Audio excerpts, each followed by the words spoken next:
Sejam bem-vindos agora à nossa terceira aula. Recapitulando a primeira aula, a gente comparou a bolsa com a feira livre e entendeu questão de oferta de compra, oferta de venda, ponta vendedora, ponta compradora. Segunda aula, a gente pegou um exemplo real daquela nossa farmácia para ver alguns indicadores fundamentalistas que são os principais, que é o preço sobre lucro, preço sobre valor patrimonial. E hoje eu estou mostrando aqui para vocês esse site que é o Fundamentos, é um site totalmente gratuito, que ele compila, pega os resultados da empresa e coloca num modelo que já vem mastigado para a gente todos esses indicadores fundamentalistas que a gente falou e mais alguns. Então vou mostrar aqui para vocês todos os mais importantes, que são os que eu olho e o que eu acho que a gente deve olhar para não entrar naquela tentação de ser essa empresa aqui vai explodir para cima. Eu prefiro perder a empresa que explode para cima do que ela não explodir, ela explodir para baixo. Porque quando esse pessoal fala essa ação é meteórica, a chance também dela cair, que normalmente é uma empresa que está numa situação difícil, que está se reestruturando. Então é melhor, no longo prazo, você pegar ações com bons fundamentos, resilientes, que conseguem passar bem por períodos complicados e elas não vão te render tanto, mas se você comprar elas na hora certa, você vai ter um rendimento excelente, principalmente a gente pensando agora com a taxa Selic de 3%. Então essa primeira ação que eu peguei aqui é a empresa Guararapes, que é a Riachuelo. Então, o que esse site passa para a gente? Ele tem aqui o código, que é o GUAR3. Depois eu vou mostrar para vocês como que vocês podem procurar empresas dentro dos critérios que a gente procura. O tipo que a gente está falando aqui é ON porque tem dois tipos de ação. A PN, que é a preferencial, e a ON, que é a ordinária. Qual que é a diferença entre elas? A ordinária é a ação dos sócios controladores. E quando você compra uma delas, você tem os mesmos direitos, que são ter voto na Assembleia, apesar que nosso voto não vai valer muita coisa, porque a gente não vai ter um volume tão grande de ações. E você tem direito a quando a empresa é vendida, você recebe o mesmo valor que os sócios acionistas controladores recebem. Já a preferencial, ela te dá direito a mais dividendos, normalmente, e te dá uma preferência se a empresa for falir. E algumas vezes vai depender do regulamento da empresa, teria que entrar empresa por empresa. Eles te dão esse direito, que eles chamam de tag along, que é o direito de você receber o dinheiro igual aos que os sócios estão recebendo numa venda. Porque toda venda, por exemplo, vamos supor, a Guararapes está 14,66 a ação. Se uma empresa quiser comprar ela vai ter que fazer uma oferta 30%, 40% acima disso aqui. Se você tem a ação ordinária, você vai receber lá R$20 por ação. Você comprou uma ação a 14 e se ela for vendida para alguém que mudar o grupo de controle, o preço que eles pagarem por ela, que tem que ter um ágio, você vai receber também. Já nas preferenciais, nem sempre você recebe, vai depender do estatuto da empresa. A diferença é, esse aqui que a gente chama de tag, que são essas 4 letras e um número. Quando o número é 3, é uma ação ordinária. Quando o número é 4, 5, 6, são as ações preferenciais. Normalmente a preferencial é final 4. O nome, setor, é o subsetor. Aqui ele mostra que a última cotação foi a de 2/6, do pregão que encerrou ontem. Aqui ele te dá a cotação mínima das últimas 52 semanas. Quer dizer, num período de 52 semanas, o mínimo que ela fechou um dia daquele pregão que a gente viu foi R$ 9,75, que provavelmente foi lá por março, no auge da crise. E a máxima que ela teve, que provavelmente foi em fevereiro, quando a bolsa estava bombando, que foi R$ 30,45. Então você vê que da máxima para a mínima, teve gente aí que deve ter ficado com muito medo, porque saiu de 30 para 9. Que é que eu falei, é o preço da gente não conhecer que uma ação está cara. Ele fala também para você o valor de mercado, que é o número de ações que ela tem, que é esse 499 milhões e 200, ele multiplica por essa cotação aqui, ele chega nesse valor. O último balanço que ela divulgou foi do primeiro trimestre de 2020, que fechou o exercício em 31/3 de 2020. E o valor da firma, que eles chamam também de Enterprise Value, que é o EV, é o valor de mercado mais a dívida que ela tem. Tá vendo? Calculado somando o valor de mercado mais sua dívida líquida. Quer dizer, a dívida que ela tem menos o caixa é o que a gente chama de dívida líquida. Então você pega o valor de mercado mais a dívida líquida, você chega no valor da firma. Então vamos lá. O que a gente tem aqui o primeiro? Aquele preço sobre lucro que eu te falei, já vem mastigadinho. Ele pega esse preço aqui, divide por esse LPA, que é o lucro por ação, e ele chega nesse 14,19. Então esse indicador, quanto mais barato a ação tiver, menor ele vai ser, porque eu estou pegando o preço, que é o que o mercado está pagando, e dividindo por um dos itens que determinam o valor de uma empresa, que é o lucro. Então, quanto maior o lucro e menor o preço, menor vai ser esse indicador e mais barato vai estar indicando que a empresa está para a gente. Preço sobre valor patrimonial, a mesma coisa. Ele tem aqui o valor patrimonial por ação. O que ele faz? O que é essa conta? Ativo da empresa menos o passivo, você vai ter o patrimônio líquido. Você vai pegar esse patrimônio líquido, dividir pelo valor de mercado e você vai chegar no preço sobre valor patrimonial. Aqui tem outras métricas que eu acho que não são tão interessantes, que é preço sobre o EBIT, Price Sales Ratio, que ele fala o preço sobre as vendas que a empresa faz. É interessante vocês verem isso aqui, Div Yield, que é Dividend Yield, que é o quanto a empresa distribui para você de lucros. Sim, por exemplo, se a gente está pensando que a Selic está 3%, em média, nesse preço, a gente está falando que você está comprando, é como se estivesse comprando quase que uma renda fixa de 3,7% ao ano. Então, como que você sabe quanto que você recebe para cada ação que você tem? Você multiplicaria esse 14,66 por 3,7 e dividiria por 100. Mas o importante é você saber o seguinte: se você comprar uma ação hoje nesse preço, você recebe 3,7%. Então, vamos entender isso melhor, talvez. Para cada ação que você tiver, você vai receber um valor fixo de dividendos. Vou até fazer essa conta aqui para mostrar para vocês. Bom, então vamos fazer essa conta só para a gente conseguir fixar bem esse conceito. O que é esse dividend yield? Por exemplo, o Luiz Barsi Filho, que é o investidor mais famoso que a gente tem aqui no Brasil, ele fala que ele compra yield. Ele não compra empresa, ele compra o yield. Então vamos lá. Você pega o 14,66, que é a cotação da ação atual aqui, vai multiplicar pelo 3,7. Isso vai ser igual a 54,242, você vai dividir esse valor por 100. Então você vê que você recebe 54 centavos para cada ação que você tem. Isso tem a ver com o resultado da empresa, então não tem a ver com o preço, que é a cotação que o mercado está pagando. Tem a ver com o valor que a empresa te entrega. Então, quanto mais barato tiver a ação, maior vai ser esse yield, porque é o preço, a cotação, dividido pelo que você recebe aqui anualmente. Então ele vai pegar o 14,66 e dividir por isso aqui. Agora, se esse preço aqui, por exemplo, fosse 5,42, vamos supor, ele estaria falando que ele estaria te dando um yield de 10%. Porque 5,42 dividido por 0,542 daria 10%. Então, quanto mais barato tiver, mais ações você compra e mais dinheiro você vai receber como participação de lucros da empresa. Cada empresa tem uma periodicidade de pagamento. Essa aqui a gente vai ver logo depois que eu passar os últimos aqui indicadores que eu gosto de olhar para vocês entenderem. Então vamos lá. Outra coisa que é legal da gente ver é a margem EBITDA. Essa margem EBIT e a margem líquida. A margem EBIT ela tem a ver com o operacional. Quanto que o operacional está conseguindo gerar de lucro no giro que ela dá. Aqui ela está falando que é 6,9. Isso já foi afetado pelo primeiro trimestre que foi da crise. Então assim, numa crise esses indicadores eles não vão balizar tanto a gente, porque a gente sabe que os lucros ainda vão diminuir mais um pouco nesse segundo trimestre. Mas, voltando à economia, as empresas conseguindo se manter, isso tende a voltar para esse valor. O yield tende a voltar para o que é, talvez aumente um pouco aqui. E a gente tem então também o seguinte, esse indicador aqui que eu gosto muito, que é o ROI. O que é o ROI? É o retorno sobre o patrimônio líquido. Então ele vai pegar o patrimônio líquido da empresa e dividir pelo lucro. O que é interessante a gente pensar nisso? O ROI é o seguinte: o patrimônio líquido, no fim das contas, se é o ativo menos o passivo, é o que tem dos sócios. Os sócios eles têm o patrimônio líquido e os lucros da empresa futuros. Pensa o seguinte: você tem uma empresa, você vai ter que contratar, vai ter que aguentar funcionário falando, processo trabalhista, um monte de coisa. Se a empresa tiver um ROI abaixo da taxa Selic, o cara que é dono da empresa ele vai pensar, podia estar pegando esse capital que é meu, esse patrimônio que eu tenho, que é o patrimônio líquido da empresa, colocar em títulos do Tesouro e não ter dor de cabeça nenhuma. Então a gente vê, quando o ROI está acima da taxa Selic, é porque vale a pena para o cara continuar querendo melhorar essa empresa.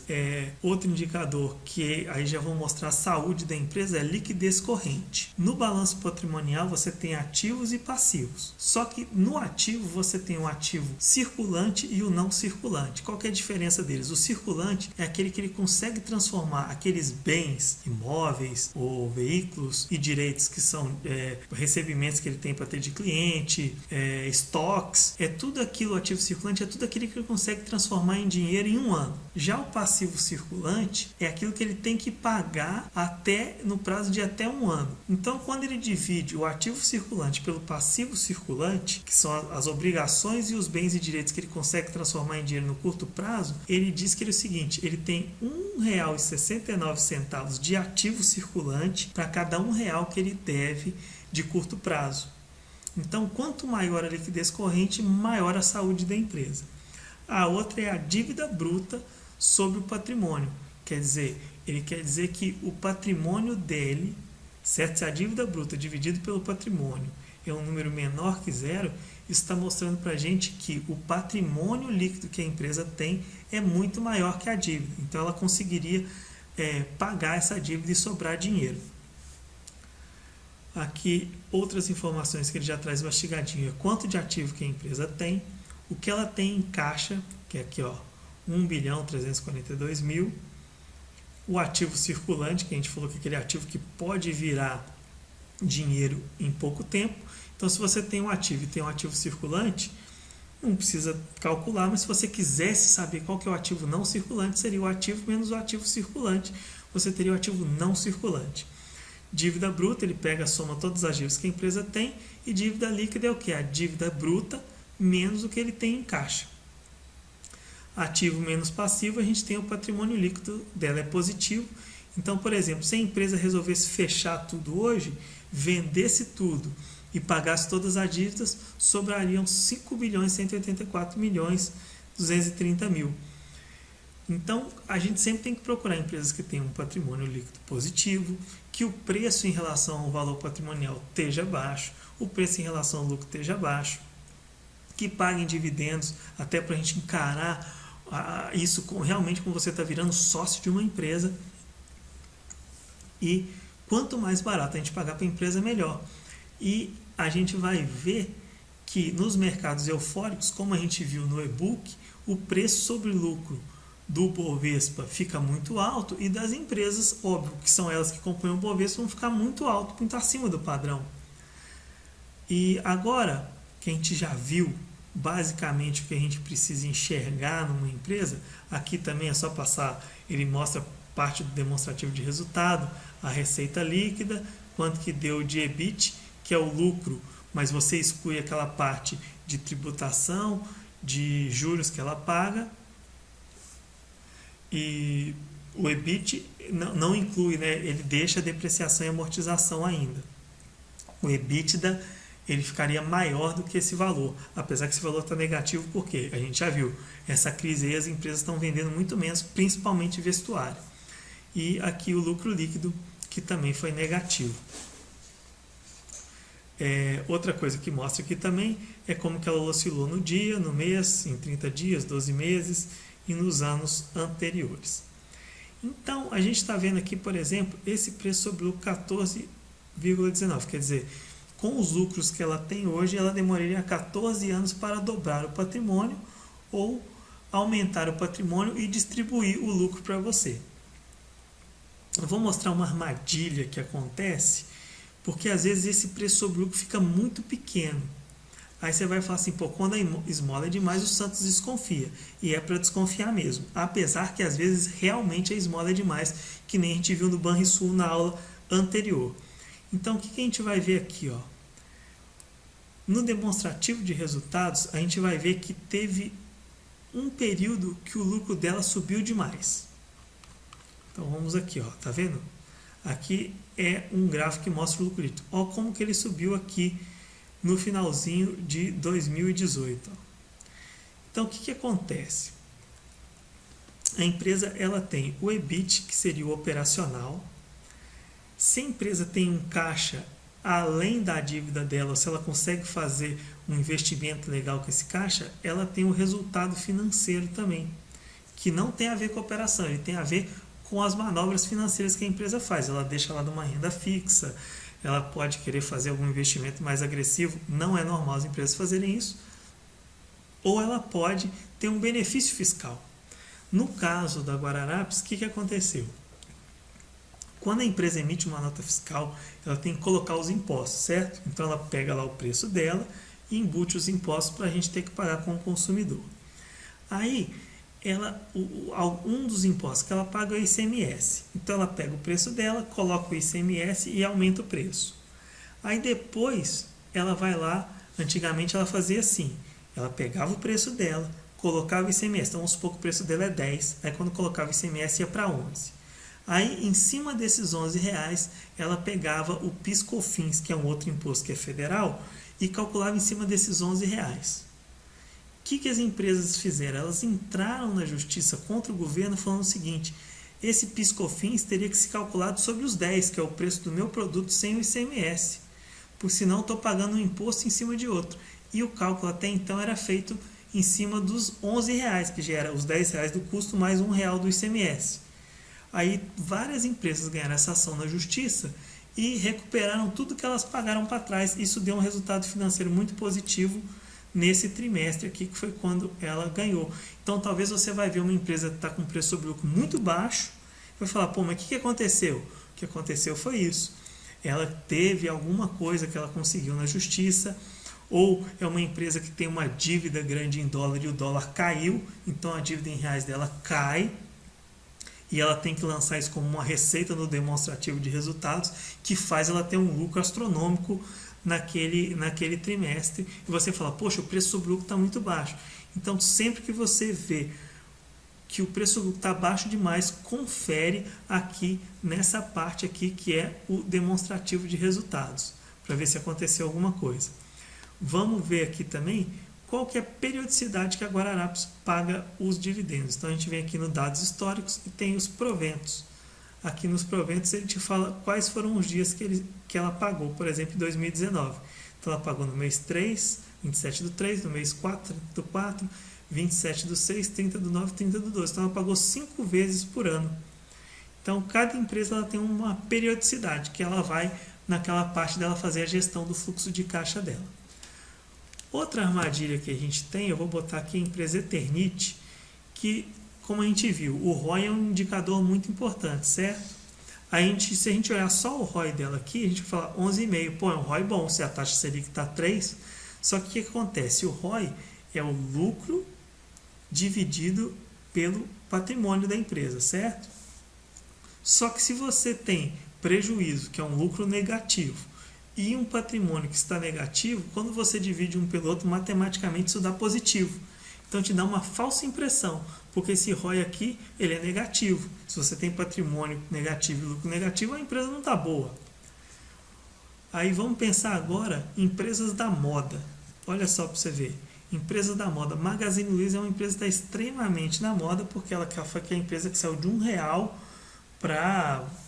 Se a gente colocasse em valores de hoje, ela estaria acima de R$300. É porque as ações, às vezes, a empresa vai lá, ela dobra o número de ações, quem tinha uma fica com duas, e é como se fosse, hoje eu tenho uma nota de 10, ela te dá duas de 5, só para diminuir essa cotação aqui que a gente vê. Então, o que a gente vai entender aqui? A Magazine Luiza, ela foi a precursora do e-commerce, e hoje, o que o mercado está pagando nela? 122 vezes o lucro. Então eles estão estimando que os lucros da Magazine Luiza vão crescer tanto que o preço, mesmo o preço continuando subindo, o lucro vai subir mais rápido. Eu acho um grande risco investir nesse tipo de empresa. Por quê? Porque isso mostra que é uma empresa da moda. E quando uma empresa entra na moda, todo mundo vai querer copiar ela e entra a concorrência forte. Então a Via Varejo já está entrando em e-commerce, a Amazon está entrando forte em e-commerce, vai provavelmente, na minha visão, daqui a uns 5 anos, ainda mais com essa pandemia aí que o pessoal viu a necessidade que precisa do e-commerce, vai haver tanta disputa nisso daí, e não é um setor que tenha barreiras de entrada. Você pode... Tem gente que faz até uma modalidade que chama dropshipping, que você não tem nem estoque, você compra de outro país e já importa e traz para cá e vende sem ter estoque. Então, assim, eu acho que vai pressionar demais esse lucro. Inclusive, a Magazine Luiza já deu prejuízo, a cotação dela já está acima daquele topo que ela estava antes da crise, é porque ela deu uma caída hoje, mas ela já, esse máximo aqui, 67,36, foi pós-crise já, mesmo ela dando prejuízo, porque o mercado viu que o e-commerce dela aumentou. Eu acho que que é furado entrar em empresa que está com preço sobre lucro de 122 e pagando 13 vezes o valor patrimonial. Igual eu falei, pode ser que que ela triplique de preço, mas eu prefiro dormir tranquilo com uma ação que eu sei que eu comprei que é boa e que a chance dela cair 90% um dia, igual foi uma Cielo, isso não aconteça. Então vamos ver aqui um outro exemplo também de pegadinha, que é a fertilizante Zehringer. Olha para você ver, preço sobre lucro 0,21. Aí você vai pensar, poxa, negócio de mãe para filho. Mas aqui que a gente já vê, vou mostrar para vocês. A receita dela, ó, só caindo. Quando a gente vem aqui, gráficos demonstrativos de resultados. Ó, a margem dela, EBIT, é negativa também, ó, menos 0,12, está menos 12%. O EBITDA dela aqui, ó, resultado operacional dela negativo. Mas como que ela deu lucro? Aqui, ó, resultado financeiro. Então, vou explicar para vocês outra armadilha que tem o preço sobre lucro. Quando uma empresa entra em recuperação judicial, o que acontece? Ela renegocia aquelas dívidas dela. Então, vem os credores e ele fala o seguinte, eu devo 100 milhões para vocês, só que é o seguinte, nem patrimônio para isso, para pagar vocês eu tenho. Então, vamos combinar o seguinte, em vez de eu dever 100 milhões, eu vou dever 10. É melhor vocês receberem 10 porque não receberem nada, ficarem na justiça aí, depois tudo vira sucata e vocês não tem nem como vender a massa falida. E o pessoal topa.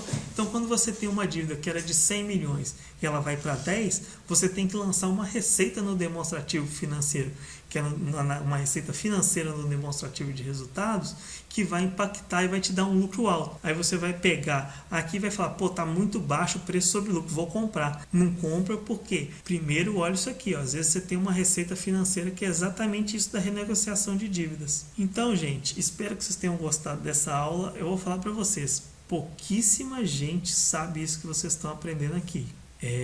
Quero que vocês tirem as dúvidas depois no nosso horário de dúvidas. Eu vou abrir 2 dias para dúvidas dessa aula, porque ela é um pouco mais longa. Espero que vocês tenham gostado. Com certeza o Warren Buffett gostou, ele não aparece aqui hoje, mas com certeza ele também gostou. Aquele abraço e até a próxima.